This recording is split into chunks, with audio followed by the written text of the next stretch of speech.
Dans cette vidéo, on va répondre à ces questions. Pendant un examen neurologique, à quel moment devrait-on évaluer les réflexes spinaux?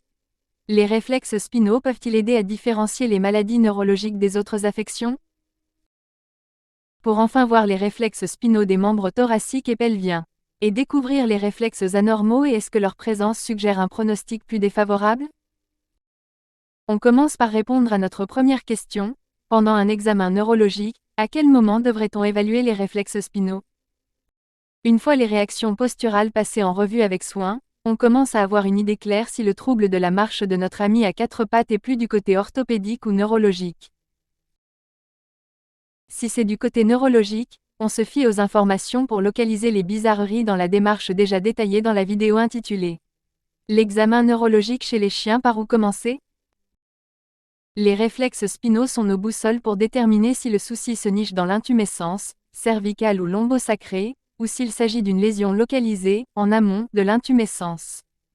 L'intumescence cervicale se situe dans les segments C6 à T2, tandis que l'intumescence lombosacrée se situe dans les segments L4 à S3.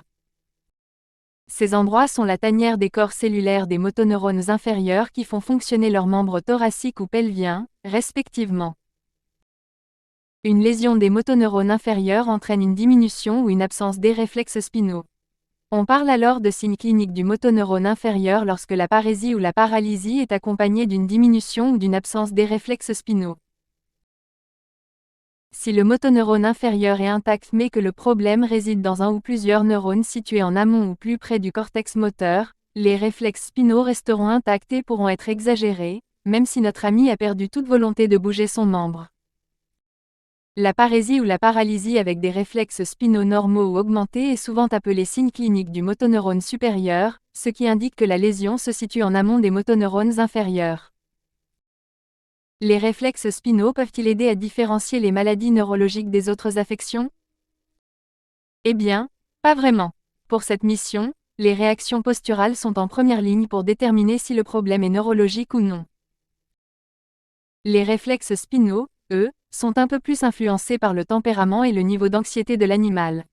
Si notre ami à quatre pattes est un peu stressé, ses muscles peuvent être tendus, et les réflexes spinaux peuvent sembler exagérés. Même s'il est sinon en pleine forme. Si les réflexes sont anormaux, on doit répéter les réactions posturales. Les réflexes spinaux peuvent-ils indiquer si les problèmes neurologiques proviennent du motoneurone supérieur ou inférieur? Absolument. Les réflexes spinaux des membres thoraciques. 1. Le réflexe de flexion. Pincez l'orteil et observez une flexion rapide ou un retrait du membre. La branche afférente varie selon la zone stimulée, tandis que les nerfs efférents médient la flexion du membre, le nerf axillaire, le nerf musculocutané, le nerf médian et le nerf ulnaire. 2. Le réflexe du biceps. Par la percussion du tendon du biceps, près de son insertion sur la face crânio-médiale de l'avant-bras. Les axones afférents et efférents sont transportés dans le nerf musculocutané, C6-C8. La réponse normale est la flexion du coude. Cependant, ce réflexe est souvent difficile à observer lorsqu'on tient le membre, de sorte que l'on ne voit souvent qu'une contraction visible du muscle biceps. 3. Le réflexe du triceps. Par la percussion du tendon du triceps, près de l'olecrâne. Les axones afférents et efférents sont transportés dans le nerf radial, C7-T2. La réponse normale est l'extension du coude. C'est le réflexe le plus difficile à observer au niveau du membre antérieur. 4. Le réflexe du muscle extenseur radial du carpe. Percussion directe du muscle extenseur radial du carpe pour provoquer l'extension du carpe. Une réponse normale nécessite un nerf radial intact. La réponse appropriée est l'extension du carpe, résultant à la fois de l'effet direct sur le muscle squelettique et de la stimulation des récepteurs d'étirement, et du réflexe myotatique associé. Les réflexes spinaux des membres pelviens. 1. Réflexe de flexion. Ce réflexe est déclenché par une stimulation douloureuse du membre, avec les afférences voyageant via le nerf fémoral, si c'est la surface médiale du membre qui est stimulée, ou via le nerf sciatique. Les axones efférents voyagent quant à eux via le nerf sciatique, de L6 à S1. La réaction appropriée, une flexion gracieuse du membre. 2. Le réflexe rotulien. Une percussion du tendon rotulien et hop. Voilà une extension rapide du grasset. Le nerf fémoral, L4-L6, est aux commandes de ce réflexe. 3. Réflexe périnéal. Une stimulation du périnée entraîne une constriction du sphincter anal et une flexion de la queue, S2-S3. Un peu d'intimité, s'il vous plaît.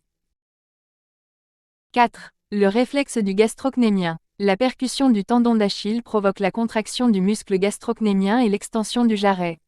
Il évalue l'intégrité de la branche tibiale du nerf sciatique, L6-L7, S1.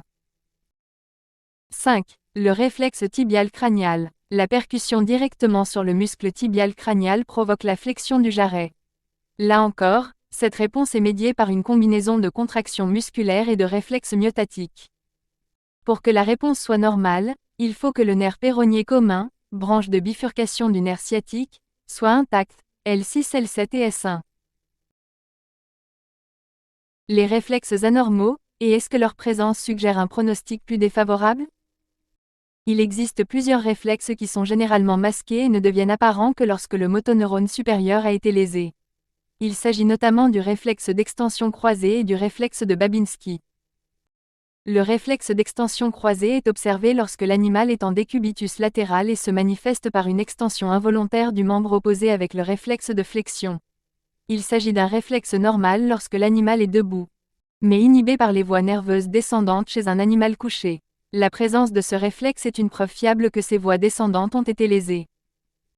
Le réflexe de Babinski est déclenché en appliquant une pression sur la surface codo-latérale du jarret, en commençant par le jarret et en continuant jusqu'au doigt. Une réponse anormale est l'extension des doigts. Ce réflexe est également un indicateur de lésion des voies descendantes inhibitrices. Et oui, la présence de réflexes anormaux peut souvent indiquer un pronostic plus défavorable. Ces réflexes sont souvent le signe que le problème existe depuis un certain temps, parfois des semaines ou des mois. Ce qui suggère une lésion plus chronique. Dans ces cas-là, le pronostic peut être moins favorable. Cependant, un indicateur de pronostic encore plus fiable est la capacité de l'animal à percevoir consciemment une stimulation douloureuse dans les zones caudales par rapport à la lésion. Les animaux qui conservent cette sensation ont généralement un pronostic plus encourageant que ceux qui perdent cette capacité. En d'autres termes, si un animal peut encore sentir ses membres malgré la lésion, cela suggère un meilleur pronostic que s'il perd complètement cette sensation.